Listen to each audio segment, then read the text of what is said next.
now 6 AM on Monday the 10th of June, day 3. So today I'm continuing my journey north. Yesterday was a little bit of a loop inland as well as going north. Today it's due north and I'm heading up to Thirsk.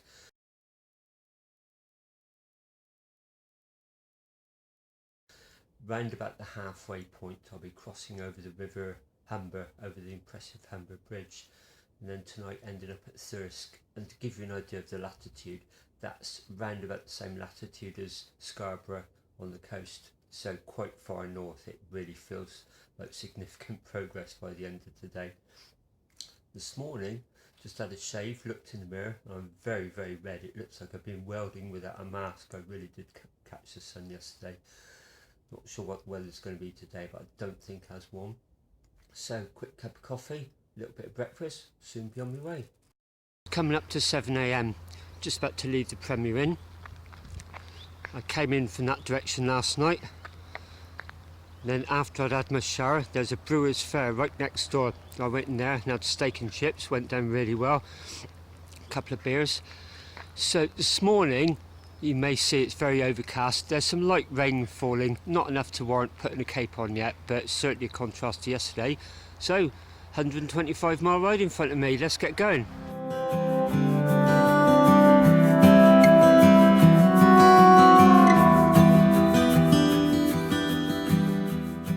Well, it's now 10 to 1 and I'm embarking on Humber. I'm about halfway, I'm just about to cross the Humber Bridge. Not going to dress it up. It's been wet all morning, I'm pretty wet and cold. Something being a delivery postman for 23 years taught me was there's no point in moaning about it, you can't stop the rain. What you can do is mitigate the effects of it. And the obvious one today is some hot food, so I'm just sat in this cafe, hot drink and some hot food on the way. Well, I'm just about to cross the Humber Bridge. It's still raining quite heavily, but a thought just struck me. Last time I rode across this was at the end of a very long day on the bike a couple of years ago. It was probably the hottest day ever on a bike. What a contrast today. I'm actually really enjoying it, to be honest, in a very sort of soggy and damp type of way.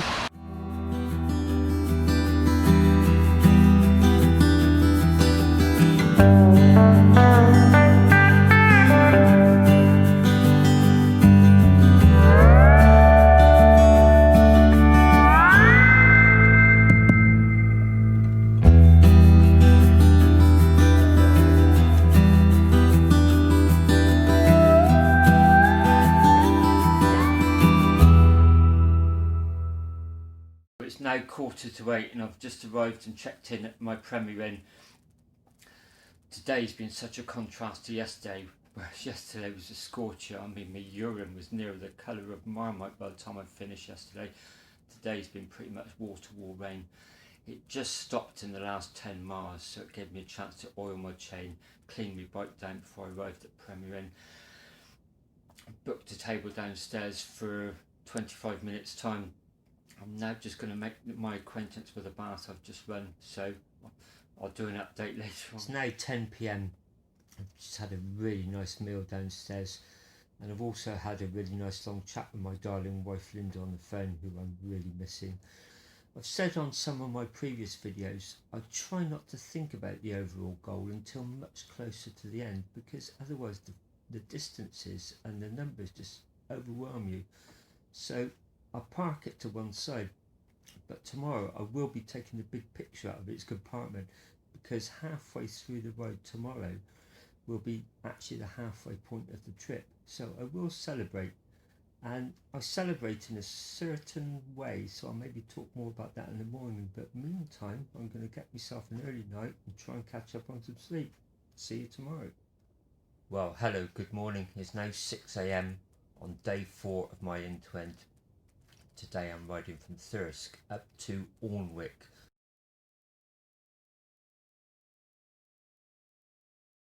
I was going to stay at the youth hostel at Alnwick, but it just wasn't available, so I've booked a bed and breakfast, which is ironically about 200 yards along the road. So today I'll be heading in towards the coast at Sunderland, passing underneath the River Tyne. There is actually a cycle tunnel, but unfortunately it's been closed for renovation and it's not due to open to the end of this month. So there is a replacement bus and shuttle service which uses the road tunnel, which is forbidden to cyclists, and it'll take me and the bike underneath there. So I will travel underneath the River Tyne, but not as I'd planned to, and then on up to Alnwick. So today, I referred to it last night, marks the halfway point of the whole trip, and I'll reach that round about halfway of today's ride. So I am going to celebrate. I try not to think of the big picture too often, because as I said last night, it just overwhelms you otherwise. But when I celebrate, I won't be celebrating my progress, because if you celebrate progress, you're actually looking back over your shoulder at the ground you've already covered. And the temptation is to just say, hey, you know, I'm doing quite well, can ease off a little bit. So what I do is think, I celebrate my commitment to the entire goal, and that way you're looking forwards and it keeps you focused and motivated. And also the ground you have covered is just actually proof of that commitment. 7 AM now, and I'm just leaving Thirsk Premier Inn, so I'm heading this way. It's overcast, a bit windy, but at the moment no rain. I've looked at the weather forecast and it's just got white cloud all day, so fingers crossed. I'll take it as it comes.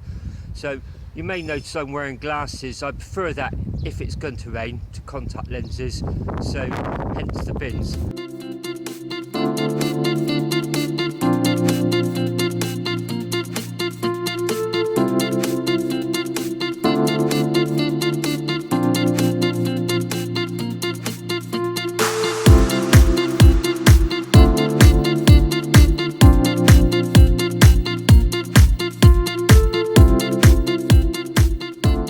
So this is roughly my halfway point on the whole journey, and my treat to myself is my first view of the sea since I left Folkestone and hung a right, headed north.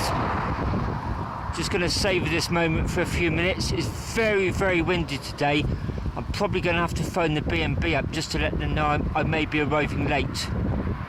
It's a bit windy up here, looking at the North Sea.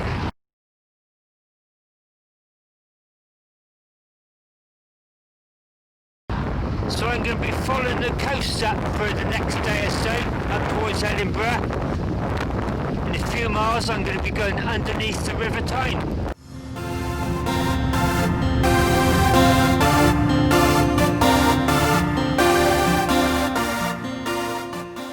So it's now 4 PM, I'm at South Shields and I've changed of plan. It's been very, very windy today, and I'm going to be quite close to my time allowance by the time I get to my B&B tonight. It's been a really brutal headwind. As I came into South Shields, I started picking up signs for the South Shields ferry. So that's what I'm going to do. I've overridden the Garmin route. I'm going to take the ferry across rather than the shuttle bus.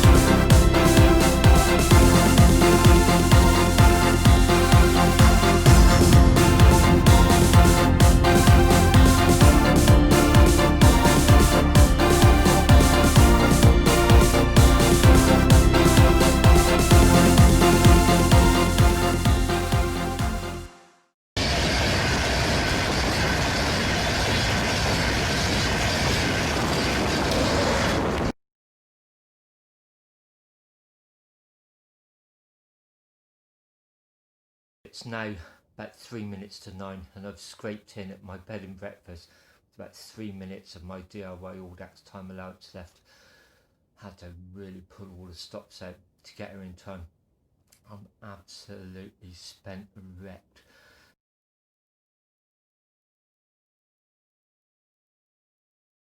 So hello again. It's now about 10 past 10. I'm sat in my room eating a pizza. I went out to get a meal pretty much everything's closed here. 2 Indian restaurants were both closed. The pub stopped doing food, and in the end I just went in and got a takeaway pizza, 2 bottles of beer. I'm sat here eating them now. Good morning, welcome to my bed and breakfast in Alnwick. Well, it's 5:15 in the morning. So today's route is heading up the coast to Dunfermline Travelodge, which is just north of Edinburgh.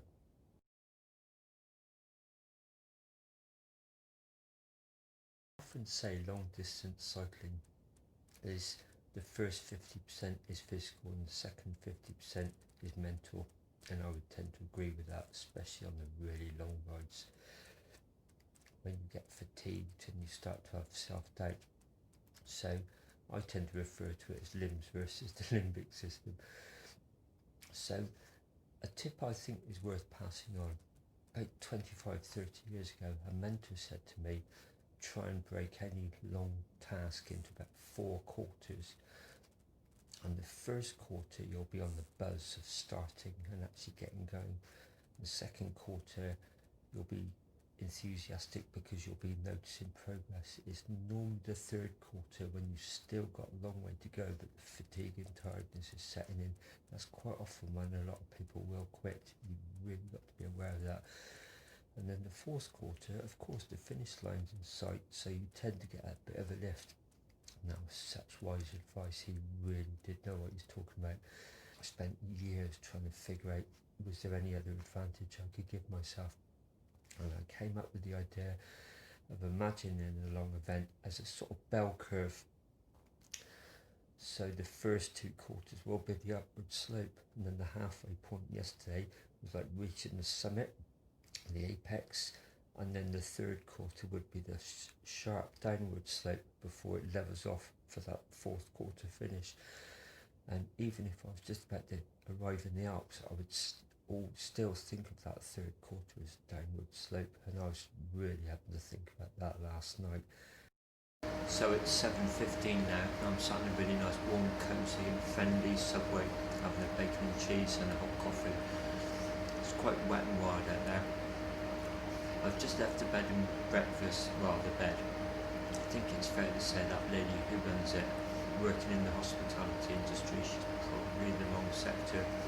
No offer of breakfast or anything. I just wanted to leave, to be honest. I'll just put that one down for experience. So I'm going to scoff this and try and be on the road for 7:30. No, November in Northumberland. Only joking, but it feels like it. The wind, if anything, is stronger than yesterday. Not as cold, but it's very wet and wild. So there's clearly some sort of battle going on up there between high and low pressure fighting it out. I'm sure there's a battle going on down here. So because I don't feel under the same sort of time pressure with checking into a B&B tonight, I'm just going to plod on. I don't even care if I get to the Travelodge at 10, 11, 12, even 1 o'clock in the morning. I've checked in that late before and they're okay. So I may have to fail on the DIY today, but I'm determined to get to Northern Scotland. That's the big goal. So all I can do is just try and stay warm, keep stopping every 20 miles or so. Give you an idea, hour and 47 minutes and I haven't even done 16 miles yet, which is going to be a long day. Just had quite a bizarre experience. The route I'm following to avoid the busy A1 is taking all these packed roads, farm tracks, paralleling the A1. And as I saw the lorries hurtling by in the distance, I thought of that Lucky Lads episode where Terry and Bob are trying to relieve their youth by cycling to Berwick-on-Tweed. And they stopped at cafe checkpoints. And I thought, yeah, wouldn't it be nice if there were some? I expect all of those were studio shots. Lo and behold, I just went round the corner and saw slightly lit warm cafe staring in the face. So whether it's some sort of premonition or not, I just don't know, but it's very, very welcome. Dear Tony, this is why I ran out of time on today's DIY.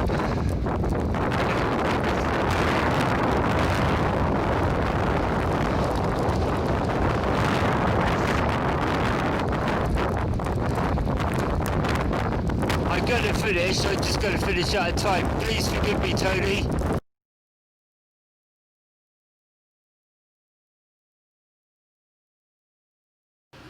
Well, hello, it's now 5 to 2 and I've just entered Scotland. I've literally just passed the border sign back there and there's this really nice cosy bus shelter for me to just sit down, demolish these cakes. So after the cafe there was quite a long stretch of off-road. It avoided the busy A1 so it's much safer, but it was quite hard going. And it ran alongside the coast just before you dropped down into Berwick-upon-Tweed, and it was absolutely stunning, really was. On a nice day I'd have just lingered there much longer, and then in Berwick-upon-Tweed I didn't really stop, so I've got to keep my eye on distance. So I'm using little markers. The Scottish border is going to be one. Tonight, funny enough, excuse the mixed metaphor, but I'll reach 1,000 kilometre mileage, so that's another one that's keeping me going today. Still pretty grim out there, but I'm actually enjoying it, believe it or not. I mean, if I wasn't, I'll probably stay at home and play chess.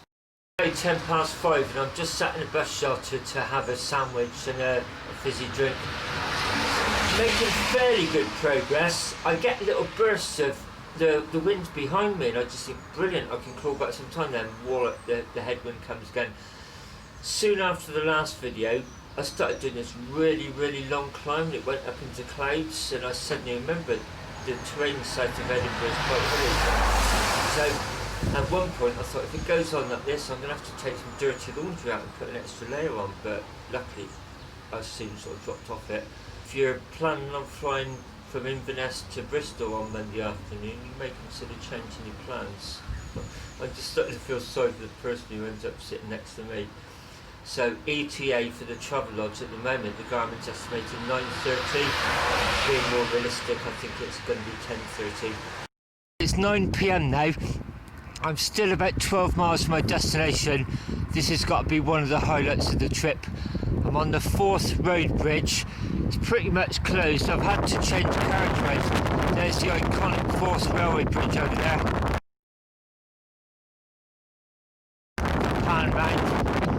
There's the M90 motorway bridge.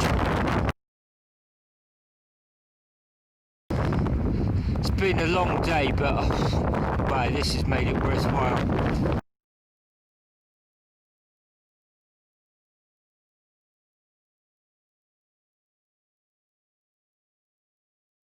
20 to 11 now.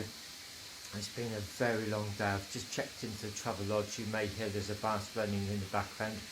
Just dying to get into that. It's been a very long day. About 9 PM I rode over the Forth Road Bridge. Even that was a bit of a challenge. The cycle path I was supposed to use was closed. Had to take my bike down some steps, up some other steps and do it in reverse the other side. It's just the last thing I wanted at that stage. The road bridges were absolutely amazing. So they don't do food here, there's no bar. I mean, I could have murdered a deep fried McEwen's, but there you go. Not sure if I'm going to go to bed tonight. I might just get in the bath and sleep in there.